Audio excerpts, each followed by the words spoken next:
내가 주 안에서 크게 기뻐함은 너희가 나를 생각하던 것이 이제 다시 싹이 남이니 너희가 또한 이를 위하여 생각은 하였으나 기회가 없었느니라.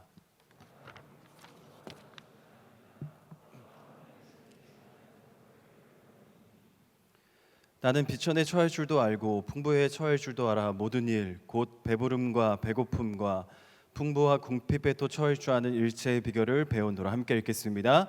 내게 능력 주시는 자 안에서 내가 모든 것을 할 수 있느니라. 아멘. 하나님의 말씀입니다. 할렐루야. 네, 벌써 8월이 다가왔습니다. 시간이 정말 빠르게 지나가는 것 같은데 올해 1월에 제가 청년부에 오고 나서 청년부에 적응하고 있던 저에게 어떤 청년부 목사님이 이런 말을 했습니다. 목사님, 동계 수련회 끝나면 샤인 지저스, 샤인 지저스 끝나면 단기 선교, 단기 선교 끝나면 하계 수련회, 하계 수련회 끝나면 뭐죠? 비전 집회. 1년 아주 금방 지나갑니다.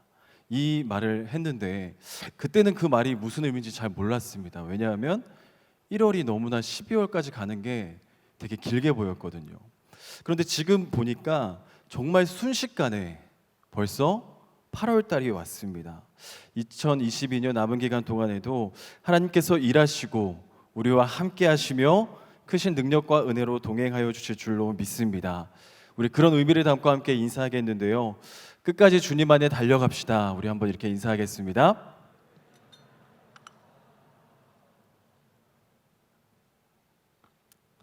네, 제가 청년부에 오고 나서 저희가 원래 승부욕이 좀 있거든요.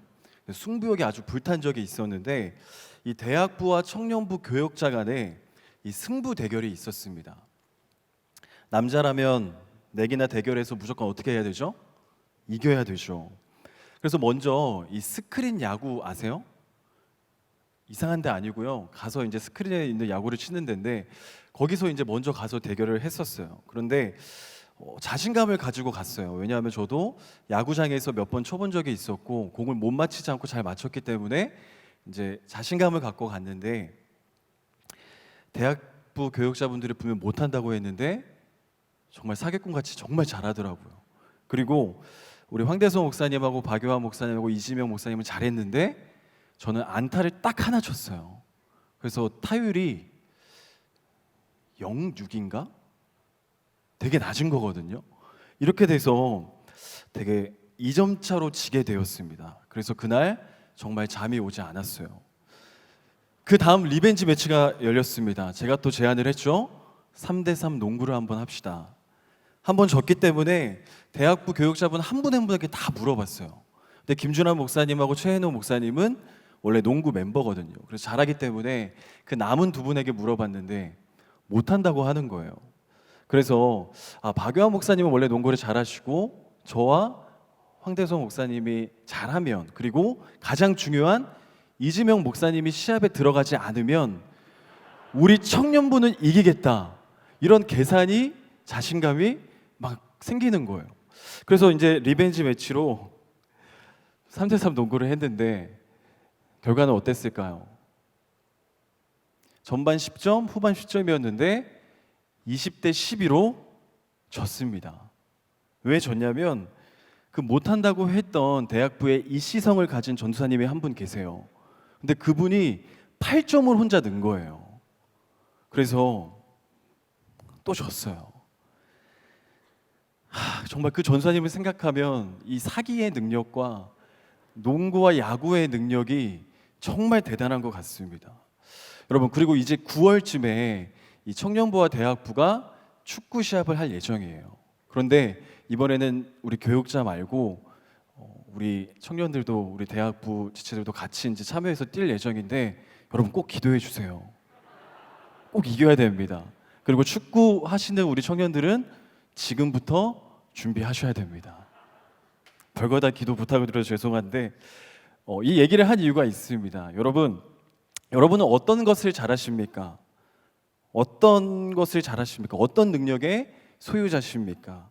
아마도 우리 개인은요, 한 가지씩은 잘하는 것을 가지고 있을 거예요. 어떤 분은 운동을 잘하시는 분도 있고, 어떤 분은 신기하게도 돈을 잘 버는 분도 있고, 또 어떤 분은 이야기를 잘하시는 분도 있고 각 개인에게 뭔가 잘하는 것이요 한 가지씩은 있잖아요. 나는 무엇을 잘하는지 한번 생각해 볼 때 나는 모든 것을 잘할 수 있다 이렇게 말하실 분이 혹시 있으신가요? 나는 모든 걸 잘할 수 있어 이렇게 말할 수 있는 분은 아마 많지 않을 거라 생각이 됩니다. 여러분 다 잘할 수는 없잖아요. 그런데 또 이런 분도 있을 것 같아요. 혹시 내가 못한다고 생각하는 분들 가운데는 내 환경과 조건이 좋지 않아서 나는 못한다, 못하고 있다 이렇게 생각하시는 분도 있을 거란 생각이 됩니다. 내가 누구처럼 어떤 걸 가지고 태어났다면 그 환경만 있다면 그 조건만 있다면 잘할 텐데 내가 지금 못하고 있는 이유는 환경과 조건 때문이다 이렇게 생각하시는 분도 있을 수가 있겠죠. 우리가 읽었던 본문 13절에요 사도 바울이 뭐라고 고백하냐면 내가 모든 것을 다 할 수 있다 이렇게 고백하고 있습니다. 그런데 참 신기하게도요 사도 바울이 모든 것을 다 할 수 있다고 고백하는 것이요 환경과 조건 때문이라고 생각하지 않는다는 거예요. 왜냐하면 사도 바울이 지금 어디에서 이 빌립보서를 썼냐면 감옥에서 썼어요. 빌립보서는 옥중서신이거든요. 그래서 이 편지를 썼던 장소가 감옥입니다. 생각해 보세요. 막 핑크빛 꿈을 꿀 수 있는 장소가 아니에요. 그런 환경이 아닙니다. 감옥에 갇혀서 꽁꽁 묶여 있고 수갑 차고 있어요. 그러한 가운데 다 할 수 있다 이렇게 말할 수 있는 조건이 아니라는 것이죠.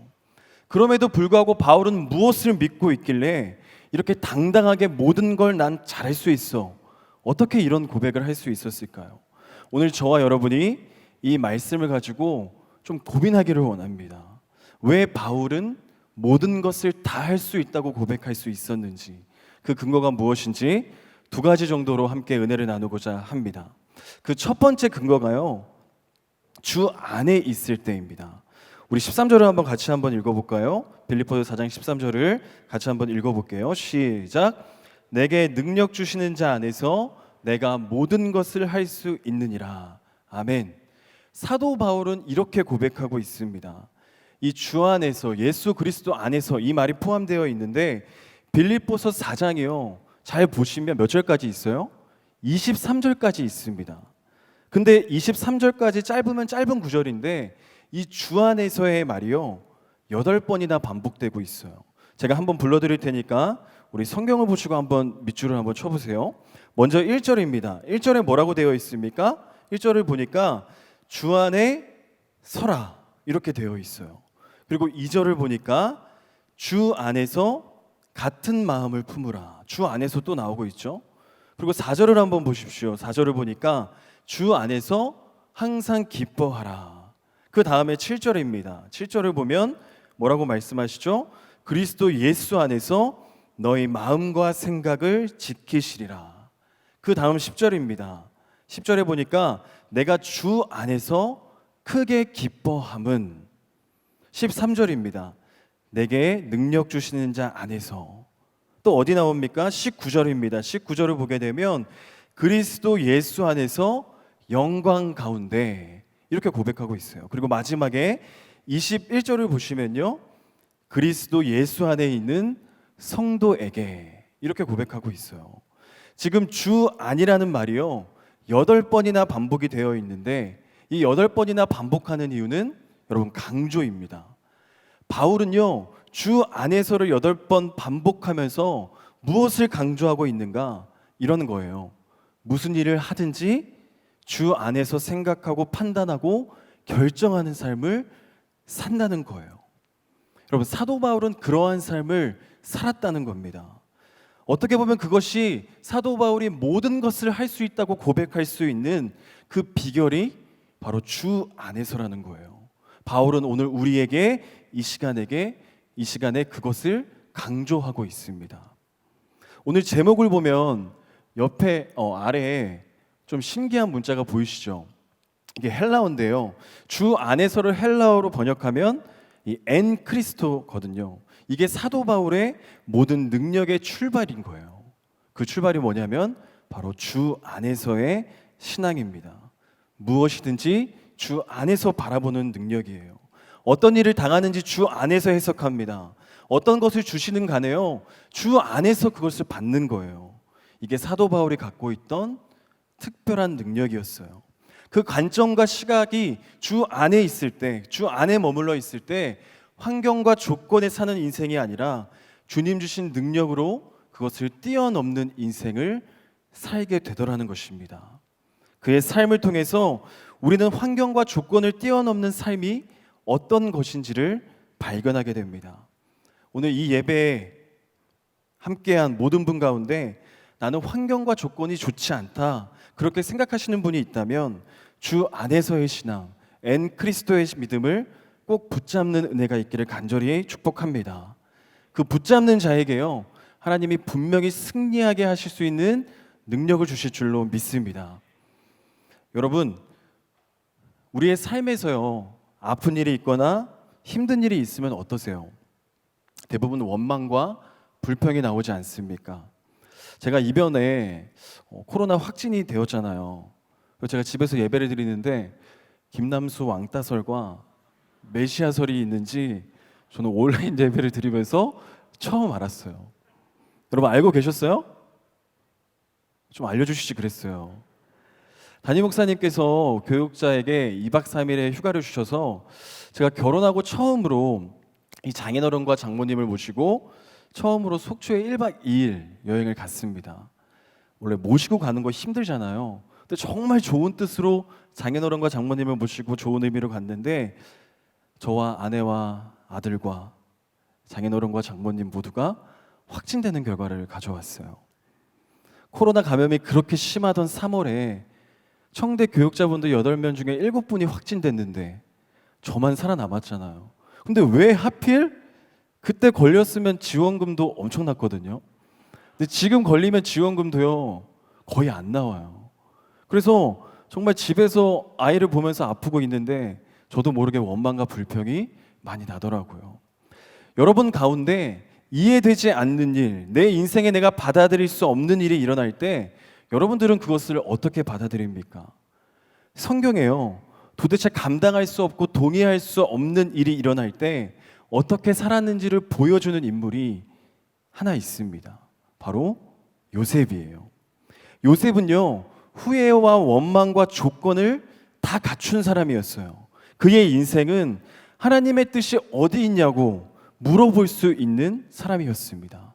후회와 원망과 분노로 가득 찬 인생이 바로 요셉이었어요.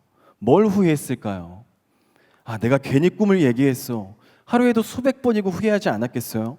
또 요셉만 사랑했던, 그래서 자신을 형제들에게 버림받게 했던 아버지를 원망할 조건이 충분했어요.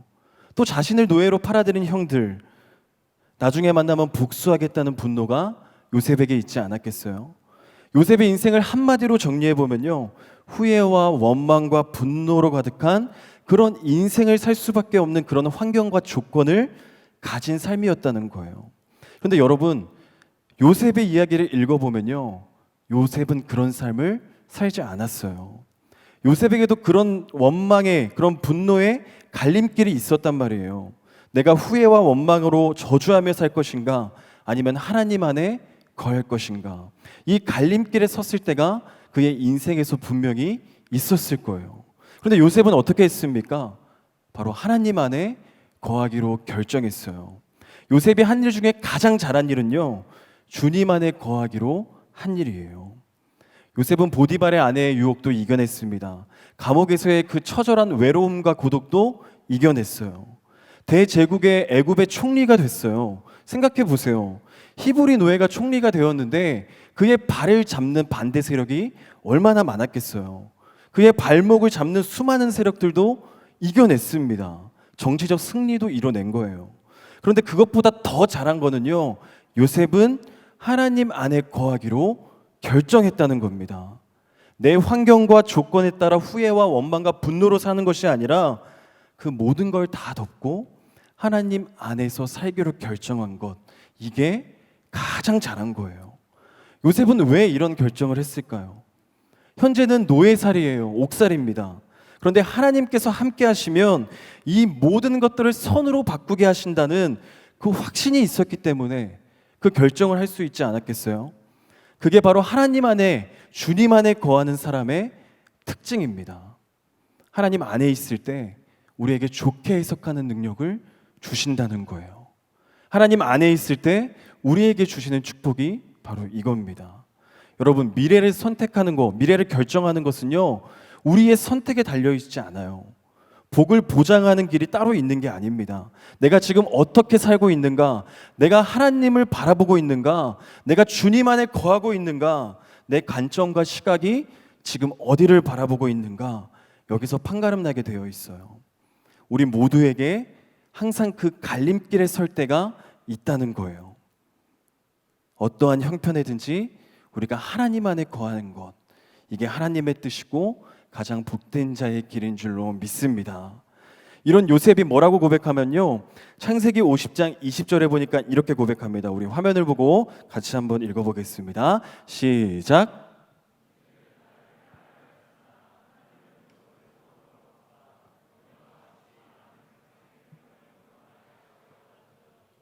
아멘.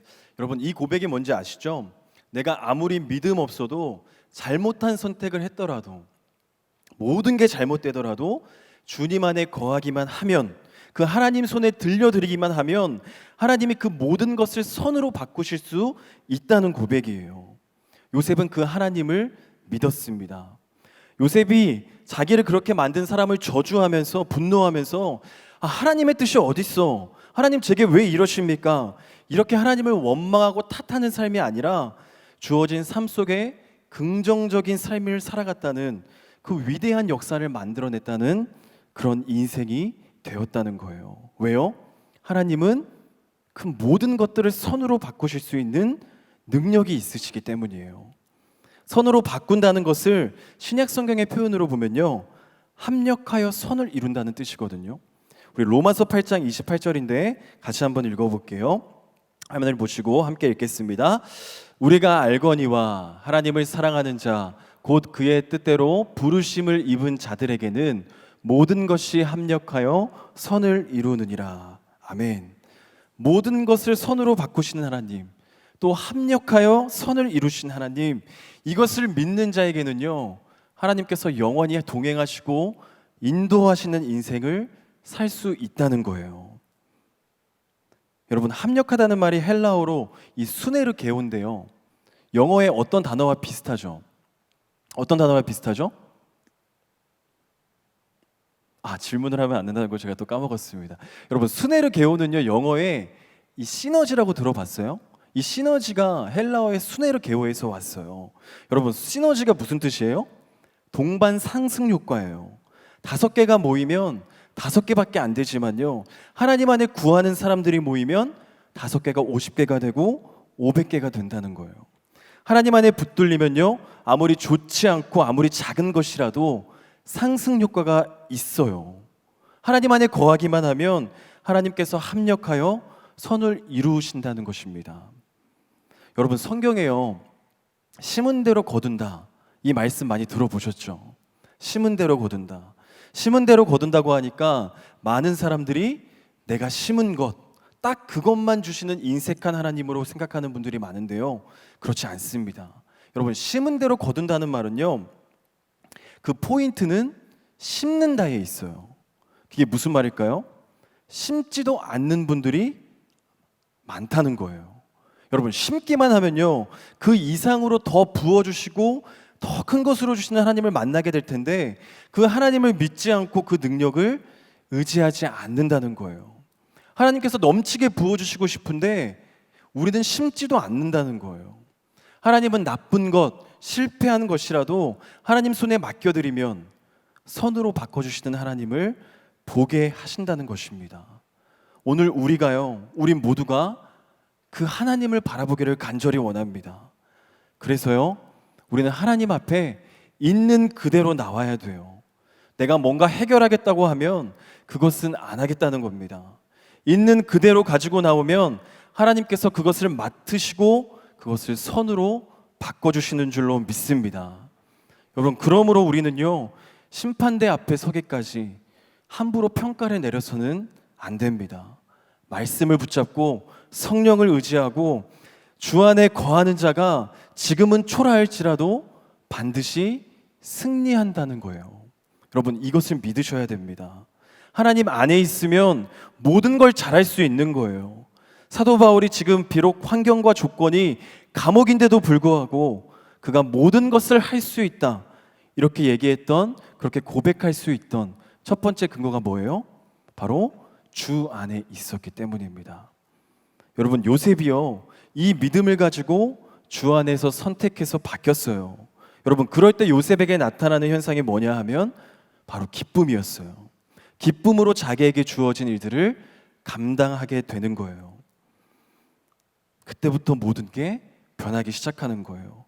하나님 앞에 사도 바울이 모든 것을 다 할 수 있다고 고백하는 그 두 번째 근거가요, 바로 기쁨입니다.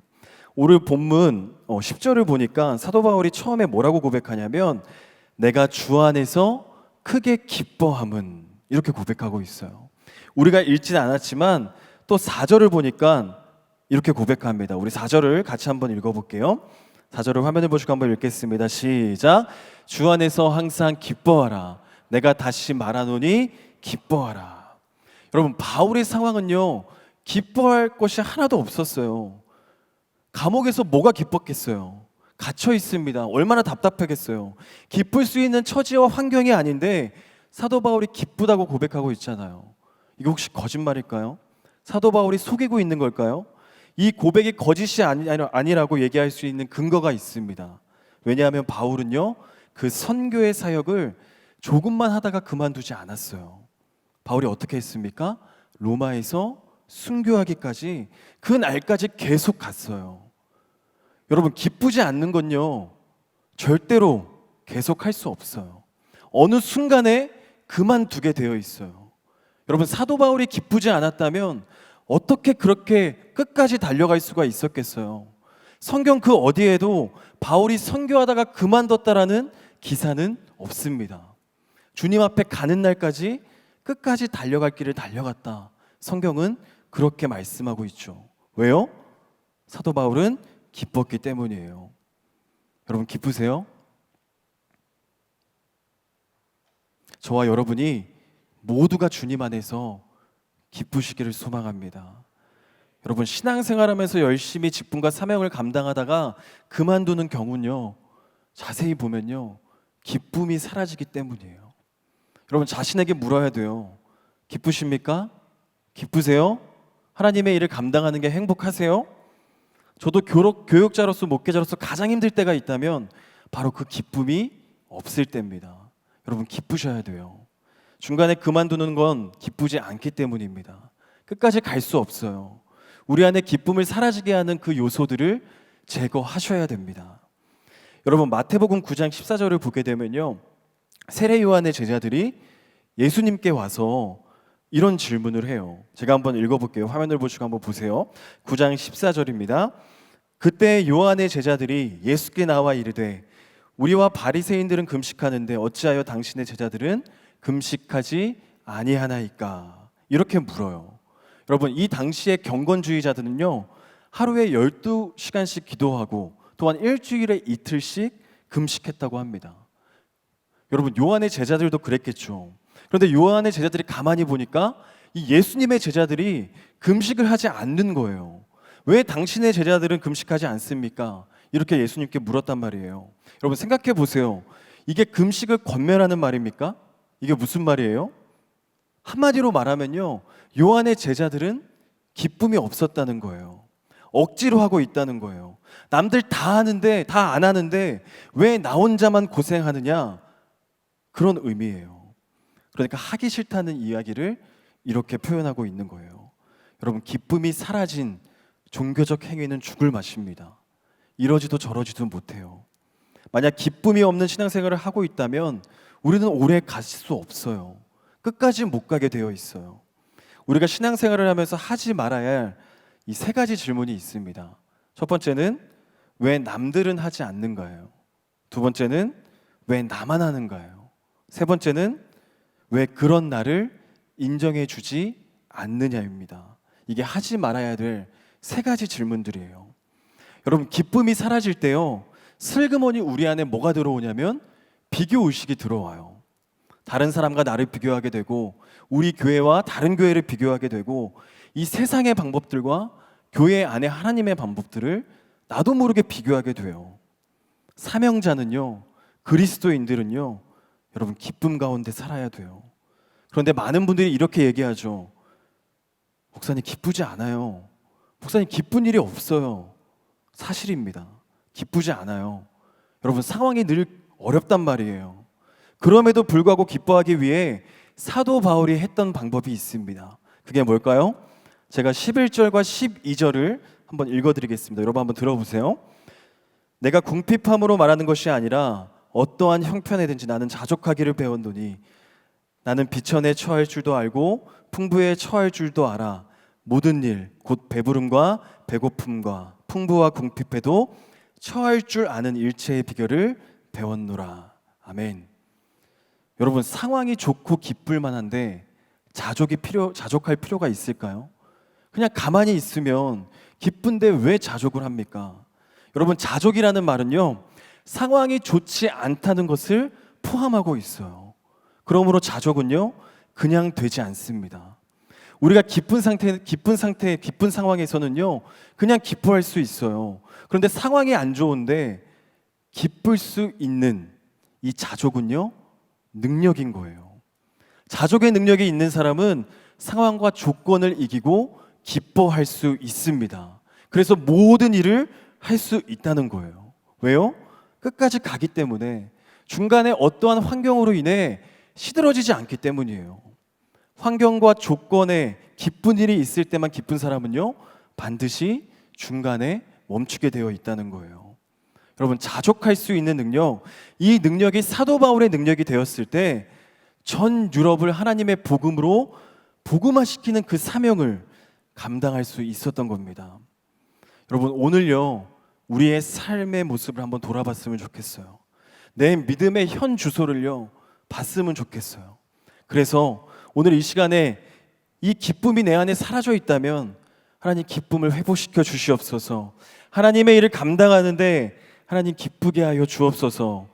이 기도 제목이 우리 모두의 기도 제목이 되기를 간절히 소망합니다. 모든 것을 할 수 있는 능력은요, 이 기쁨은 어디서부터 왔다고요? 여러분 자족의 능력으로부터 왔다는 거예요.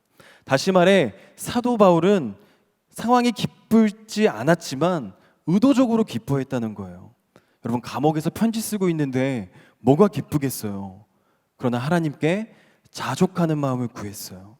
그랬더니 감사가 회복되고 기뻐할 수 있는 능력을 주셨다는 겁니다. 여러분 웃음 치료 들어보셨어요? 또 질문했네요. 이거 별로 어렵지 않죠? 여러분 웃음 치료 들어보셨죠? 이렇게 웃으시는 건데 우리 한번 같이 한번 웃어볼게요. 억지로라도 한번 웃어보세요. 한 분이라도 안 웃으면 계속 웃을 거예요. 우리 한번 다 같이 웃어보는데 억지로라도 한번 소리 크게 내서 한번 웃어보겠습니다. 시작.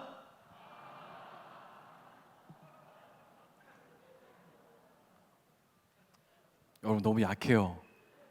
다시 한번 배에 힘 주시고 한번 같이 한번 크게 웃어볼게요. 시작.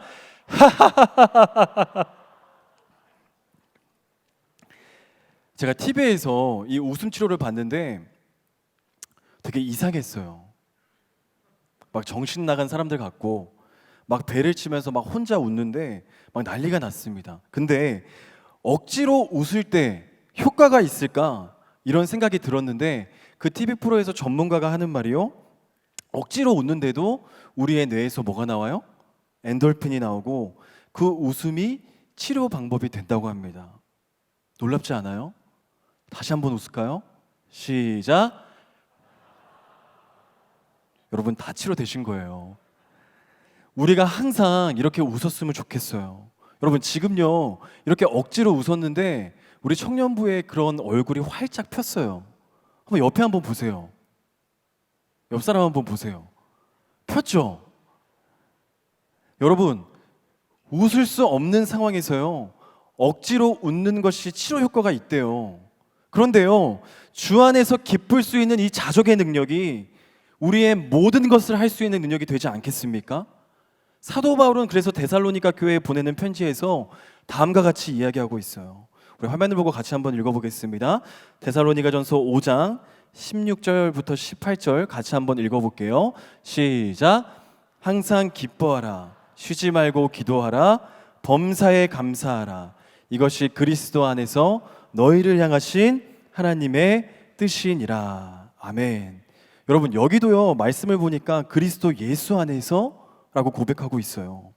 여러분, 항상 기뻐하라고 말씀합니다. 그런데 어떻게 항상 기뻐요? 기쁜 일이 있어야죠. 현실감이 없어요. 이렇게 얘기할 수 있지만 여러분, 기뻐하라는요 명령입니다. 기뻐할 수 없는 여건이기에 하나님께서 항상 기뻐하라고 명령하시는 거예요. 다시 말해 성경은요 우리의 삶이 기뻐할 수만 있는 삶이 아니라는 것을 알고 있어요. 모르는 게 아닙니다. 여러분, 성경은요 그런 현실감이 떨어진 그런 말씀이 아니에요. 알고 있습니다. 그러기 때문에 우리에게 명령하는 거예요. 사도 바울은 주님의 명령에 따라서 기뻐할 수 없는 여건 속에서 좌절하고 포기하는 것이 아니라 비천에 처할 줄도 알고 풍부에 처할 줄도 아는 일처의 비결을 배워갑니다. 여러분, 그 능력이, 그 기쁨이 끝까지 가는 원동력이 되는 거예요. 환경과 조건에 따라 울고 웃는 그런 삶이 아니라 자족하는 능력과 은혜를 주셔서 어떠한 상황에도 기뻐할 수 있는 자족의 능력이 우리 안에 있어야 하는 거예요. 여러분, 오늘 말씀 가운데 핵심 구절이 있다면 바로 13절인데요. 다 잘 아는 말씀이죠. 2016년에 리우 올림픽 양궁 2관왕을 했던 장혜진 선수 아세요? 지금은 양궁 해설위원으로 있는데 그 장혜진 선수가 금메달을 따고 인터뷰할 때 좌우명이 뭐냐고 물었습니다. 그런데 바로 이 말씀이었어요. 내게 능력 주시는 자 안에서 내가 모든 것을 할 수 있느니라. 그래서 아나운서가 이걸 반복해서 방송에 내보냈는데 그 듣는 내내 얼마나 마음이 짠하고 막 감동이 되는지 또 아나운서의 멘트로 이 말씀을 들으니까 더 좋더라고요. 여러분, 장혜진 선수가 내게 능력 주시는 자 안에서 내가 모든 것을 할 수 있다라고 고백한 여러분, 이 말의 진정한 의미를 아세요? 이 말의 의미는 이런 겁니다. 내가 능력이 있어서 할 수 있다는 말이 전혀 아니에요. 그건 뭐예요? 하나님의 일이기 때문에 내가 한다는 거예요. 다시 말해서 여러분, 사명감으로 하는 거예요. 일을 할 때요 두 가지 타입이 있어요. 조건으로 일하는 분이 있고 반면에 사명감으로 일하는 분이 있습니다. 여러분, 어떤 분이세요? 어떤 타입이세요? 예를 들어서 어머니가 애를 키우는 일은요 조건과 관계가 없습니다. 그냥 키워야 하니까 키우는 거잖아요. 무조건 키우는 거예요. 그런데 요즘 젊은 부부들은요 아이를 잘 안 낳는다고 하는데 왜 안 낳는지 그 이유를 물어보면요 한결같이 이렇게 말을 합니다. 여건이 안 되기 때문에. 지금 형편이, 내 조건이 애를 낳을 수 있는 조건이 아니라는 거예요. 가만히 들어보면 안타깝고 마음이 짠하긴 하지만요 여러분, 애는요 조건으로 키우는 게 아닙니다. 저도 처음에 결혼하고 나서 아내도 직장이 있고 저도 막 목사 안수를 받아서 조건이 아닌 것 같은 거예요. 여러 가지 이유로 자녀의 계획을 미뤘습니다. 그런데 갑자기요 어느 날 하나님이 아이를 주셨어요. 제 사건과 여건이 나아진 것은 아닌데 하나님께서 주셨고 또 아이를 낳고 보니까요 저와 아내가 키우는 것이 아니라 하나님께서 키울 수 있는 은혜를 주시더라고요. 여러분, 아이를 낳아 놓으면 하나님께서 그 아이를 키울 수 있도록 힘과 능력을 주신다는 거예요. 여건이 돼서 아이를 낳는 게 아닙니다. 여러분, 우리가 하나님 명령에 순종하면요 하나님이 그 사명을 감당할 수 있는 힘을 우리에게 주시는 거예요. 그 조건을 만들어 주시는 거예요. 여러분, 그게 오늘 13절의 의미입니다. 여러분, 사명을 붙들고 하면요 하나님께서 감당할 수 있는 힘을 반드시 주신다는 겁니다. 우리에게 요구되는 것은 하나님을 바라보고 그 안에서 사명을 붙들고 그 일을 한다면 넉넉히 감당할 수 있는 그 힘과 능력을 우리에게 주신다는 거예요. 여러분, 내가 감당하는 것이 아니에요. 하나님께서 모든 걸 감당할 수 있도록 힘주심을 경험하게 되고, 그로 말미암아 사도 바울과 같은 승리하는 끝까지 사명자의 길을 달려갈 수 있는 인생을 여러분 살게 하신다는 겁니다. 사명대로 살지 않고 내 뜻대로 살다 보니까 우리의 삶에 만족이 없고 감사가 없고 기쁨이 없는 인생이 될 수밖에 없는 거예요. 사명 붙들고 순종하니까 하나님이 조건과 사람과 환경을 만들어 주시는 겁니다. 제가 지난 교회에 있을 때 이 파송 선교사님을 선발하는 과정을 지켜본 적이 있어요. 파송 선교사 공고를 내고 이 여러 선교사님이 이제 면접을 하는데, 지원했던 분들 가운데는요, 그 파송하는 그 현지에 10년 이상 지내며 사신 분도 있더라고요. 여러분, 그런 분은 얼마나 조건이 좋습니까? 언어도 되고 문화도 되고 다 알고 있고 그 나라에 친분이 있는 많은 사람도 있고 많은 사람들이 그 분이 되는 줄 알았어요. 그런데 궁극적으로 뚜껑을 열어보니까 그분이 선발되지 않았습니다.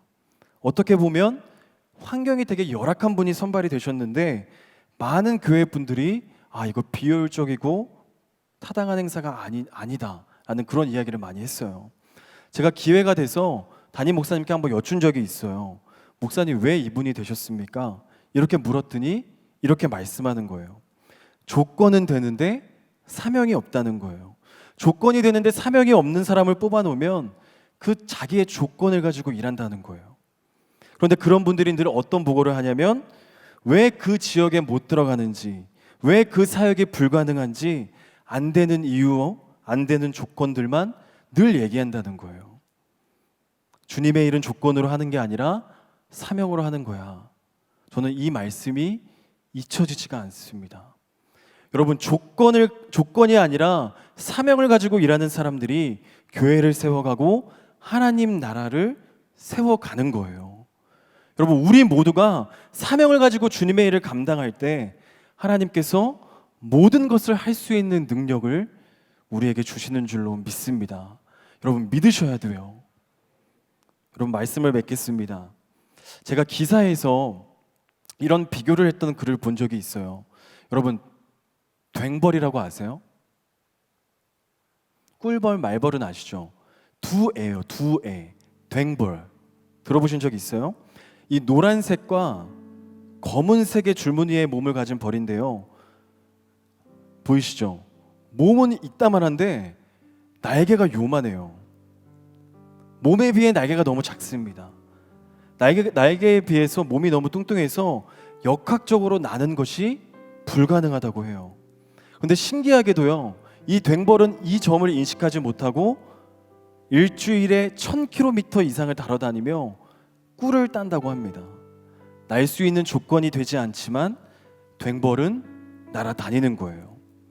반면에 닭이 있습니다. 닭은 역학적으로 전혀 날지 못할 이유가 없대요.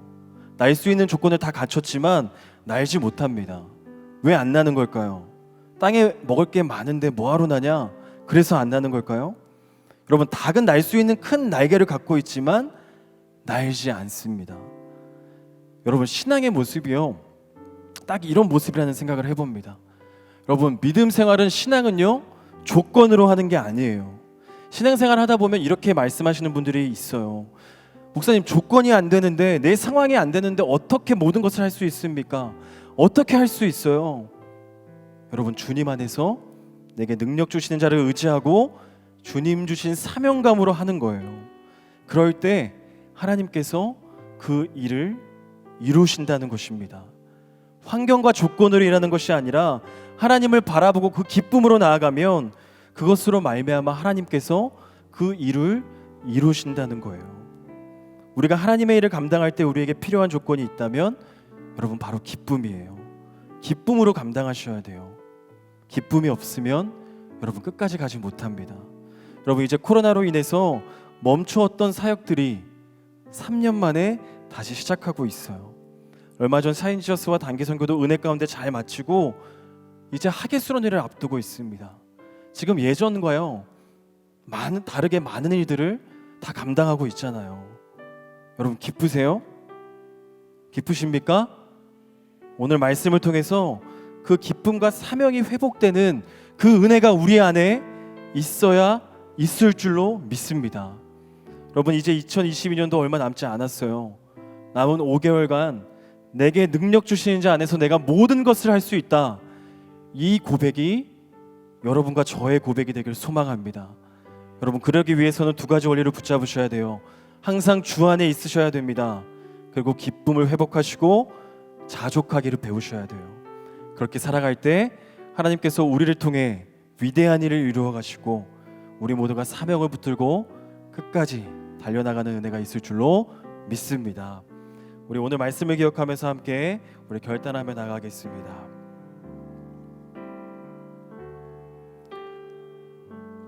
우리 함께 고백합니다. 믿음과 삶을 살아내는 실력이 너무나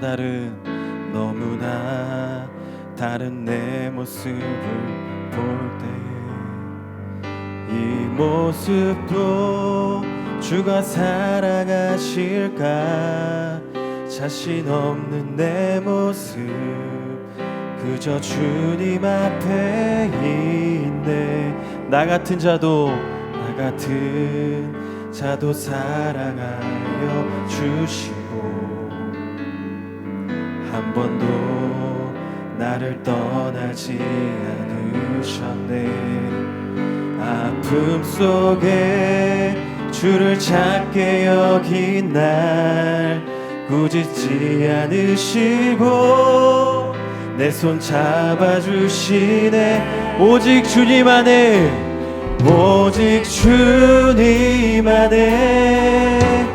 두려움 없네.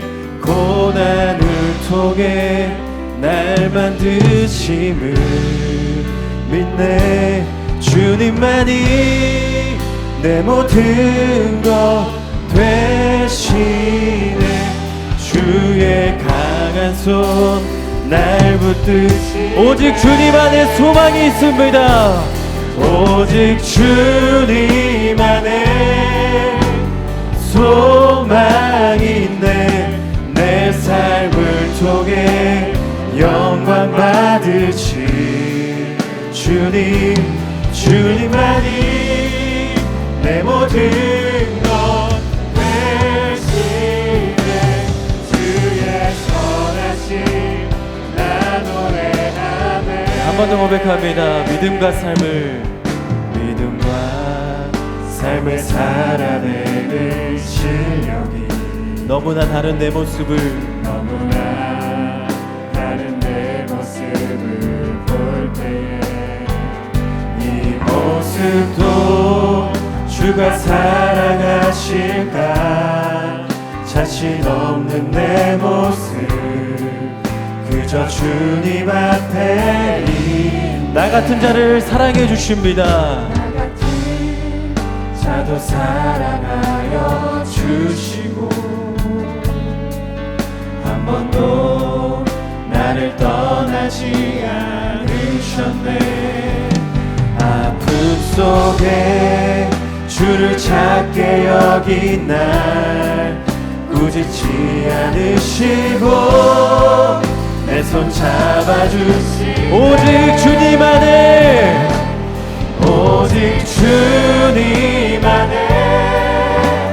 두려움 없네. 고난을 통해 날 만드심을 믿네. 주님만이 내 모든 것 되시네.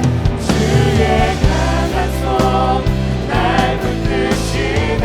우리 손 들고 고백합니다. 오직 주님 안에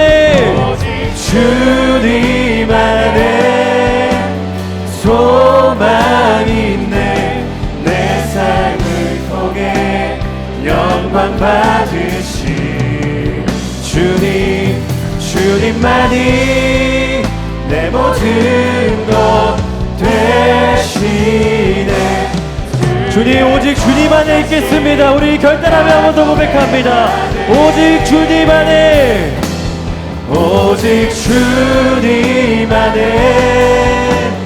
두려움 없네.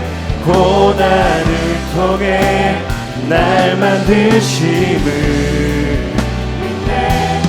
주님만이 내 모든 것 대신에 주의 강한 손 날 붙드시네. 오직 주님 안에 소망이 있습니다. 오직 주님 안에 소망이 있네. 내 삶을 통해 영광 받으신 주님만이 내 모든 것 되시네. 주의 선하심. 우리 한 번 더 고백합니다. 오직 주님 안에 두려움 없네. 오직 주님 안에 두려움 없네. 고난을 통해 날 만드심을 믿네. 주님만이 내 모든 것 되시네. 주의 강한 손 날 붙드시네. 오직 주님 안에 오직 주님 안에 소망이 있네. 내 삶을 통해 영광 받으신 주님만이 내 모든 것 되시네. 주의 선하심 나 노래하네. 우리 오늘 말씀을 기억하면서 우리의 신앙을 돌아보기를 원합니다. 현재 나의 삶의 상황과 환경이 안 좋은 상황에 계십니까? 여러분 고난 가운데 계십니까? 나의 믿음이 조건에 의해 흔들리는 삶을 살고 계십니까? 그렇다면 그 무엇보다도 주 안에 거하는 믿음이 우리에게 필요한 줄로 믿습니다. 우리가 믿음과 삶이 다른 삶을 살고 있고 내 기분과 감정과 환경과 조건에 의해서 그 믿음이 흔들리고 있다면 오직 우리가 주님 안에 있을 때 주님께서 이 모든 것을 이길 수 있는 힘과 능력을 주실 줄로 믿습니다. 여러분 주님의 일을 감당할 때 기쁘세요? 오늘 교회에 오는 것, 또 이 자리에서 예배드리고 섬기는 것이 정말 기쁘십니까? 여러 가지 이유로 인해 지치고 나에게 기쁨이 없다면 여러분 오늘 기도하실 때 그 기쁨을 회복하는 은혜가 우리의 안에 있기를 소망합니다. 우리 지금 함께 기도할 때에 주님 안에 거하는 믿음을 우리에게 주셔서 무슨 일을 하든지 주님 안에서 생각하고 판단하는 또한 결정하는 은혜를 우리에게 내려 주시옵소서. 하나님 우리의 기쁨이 회복되기를 원합니다. 여러 가지 이유로 인해 나의 기쁨이 사라졌다면 주님으로 인해 기뻐할 수 있는 능력을 주시옵소서. 비천과 풍부에 처할 수 있는 자족의 능력이 우리 모두의 능력이 되게 하여 주시옵소서. 우리 주여 세 번 부르짖과 함께 통성으로 기도하며 나아갑니다. 주여 주여 주여. 아버지 하나님 우리 안에 기쁨이 없음을, 하나님 나의 믿음에 아버지 환경과 조건에 흔들리는 믿음이었음을 아버지 이 시간 고백합니다. 하나님 그리하여 아버지 하나님 정말 나의 삶으로 하나님의 사명을 감당하지 못하며 끝까지 달려갈 수 있을까 의심하며 나아가는 아버지 우리의 상황과 아버지 우리의 믿음을 시간 주님 앞에 내려놓으니 아버지 하나님 우리 모두의 믿음과 모두의 삶이 아버지 하나님 주님 안에 있기로 아버지 결단하며 나아가는 믿음이 되게 하여 주시옵소서. 하나님 우리 안에 기쁨이 회복되기를 원합니다. 하나님 우리 안에 그 기쁨이 회복되게 하여 주시옵소서. 하나님 나의 환경과 조건은 전혀 기쁠 수 없는 아버지 그런 조건이지만 하나님을 인하여 기쁠 수 있는 능력을 허락하여 주시고 우리에게 그 사명이 회복될 수 있도록 도와주시고 하나님을 인하여 그 사명을 감당할 수 있는 하나님과 함께하여 주시옵소서.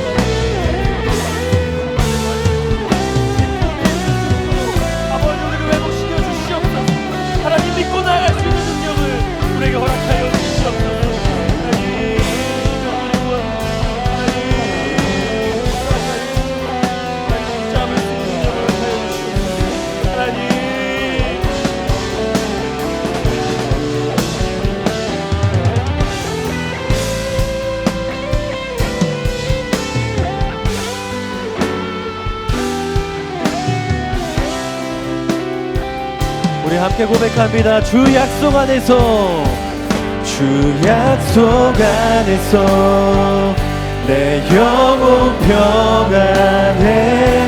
내 뜻보다 크신 주님의 계획 나 신뢰해. 두려움 다 내려놓고 주님만 의지해. 주 안에서 내 영혼 안전. 우리 한 번 더 고백합니다. 주 약속 안에서, 주 약속 안에서 내 영혼 평안해. 내 뜻보다 크신 주님의 계획 나 신뢰해. 두려움 다 내려놓고 주님만 의지해. 주 안에서 내 영혼 우리 마지막으로 고백합니다. 주 약속 안에서, 주 약속 안에서 내 영혼 평안해. 내 뜻보다 크신 주님의 계획 나 신뢰해. 두려움 다 내려놓고 주님만 의지해. 주 안에서 내 영혼 안전합니다. 주 안에서 내 영혼, 주 안에서 내 영혼 안전합니다. 주 안에서, 주 안에서 내 영혼 안전합니다. 우리 시간 한 번 더 기도하기 원합니다. 하나님, 우리의 사명감이 회복되기를 원합니다. 우리의 능력으로는 모든 것을 감당할 능력이 없고 끝까지 달려갈 힘이 없음을 고백합니다. 오직 주님 주신 사명으로 달려가는 청년부가 되게 하여 주시옵소서. 내게 능력 주시는 자 안에서 모든 것을 할 수 있다는 고백이 우리 청년부의 고백이 되게 하여 주시옵소서. 그리하여 모든 사역을 능히 감당하며 주님께 영광 돌리는 청년부가 되게 하여 주시옵소서. 하나님, 2주 뒤에 있을 학예 수련회를 붙잡아 주시고 많은 청년들의 조건과 환경을 열어주셔서 참여할 수 있도록 환경을 열어주시며 전무후무한 은혜 가득한 수련회가 되도록 우리 주님께서 인도하여 주시옵소서. 우리 주여 세 번 부르짖고 우리 마지막으로 한 번 더 기도하며 나아갑니다. 주여, 주여, 주여.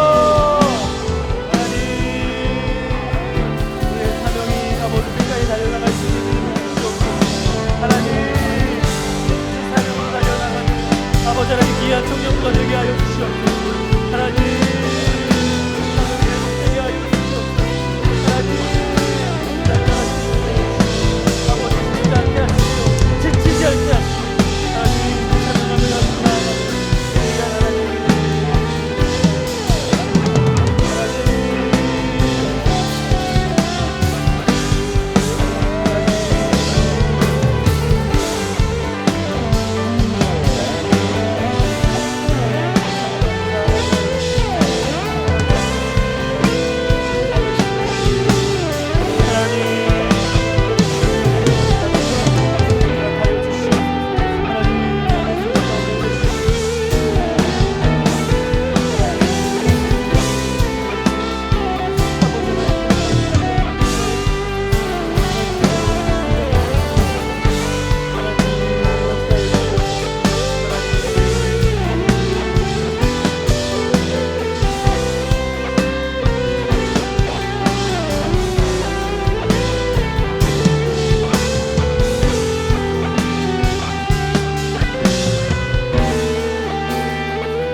거룩하신 하나님 아버지, 오늘 말씀을 통하여 우리의 삶과 믿음을 돌아보게 하시니 감사합니다. 하나님, 언제부터인지 나의 믿음의 삶 가운데 기쁨이 사라졌습니다. 하나님, 끝까지 주님 주신 직분과 사명을 감당하기 어렵습니다. 이런 기분이 우리의 마음에 있다면 하나님, 기쁨이 회복되게 하시고 하나님 안에 거하게 하셔서 온전히 그 사명을 다해 달려나가며 끝까지 감당할 수 있는 우리 청년부가 되게 하여 주시옵소서. 하나님, 비천과 풍부에 처할 수 있는 자족의 능력을 우리 모두에게 주실 줄로 믿습니다. 그 능력을 붙잡고 하루하루 나아가게 하시며 기쁨이 회복되어 하나님께 쓰임 받는 귀한 믿음과 삶이 되도록 주님 역사하여 주시옵소서. 2주 뒤에 있을 학예 수련회 가운데 한량없는 은혜를 부어 주시며 또한 다음 주에 있을 준비 기도회 가운데 주님 많은 청년들이 기도로 준비하며 나와 주님께 부르짖을 때에 회복과 우리 수련회가 기도로 준비되는 은혜로 함께하여 주시옵소서. 주님께서 모든 것을 인도하여 주실 줄로 믿고 이 모든 말씀 예수 그리스도의 이름으로 간절히 기도드립니다. 아멘.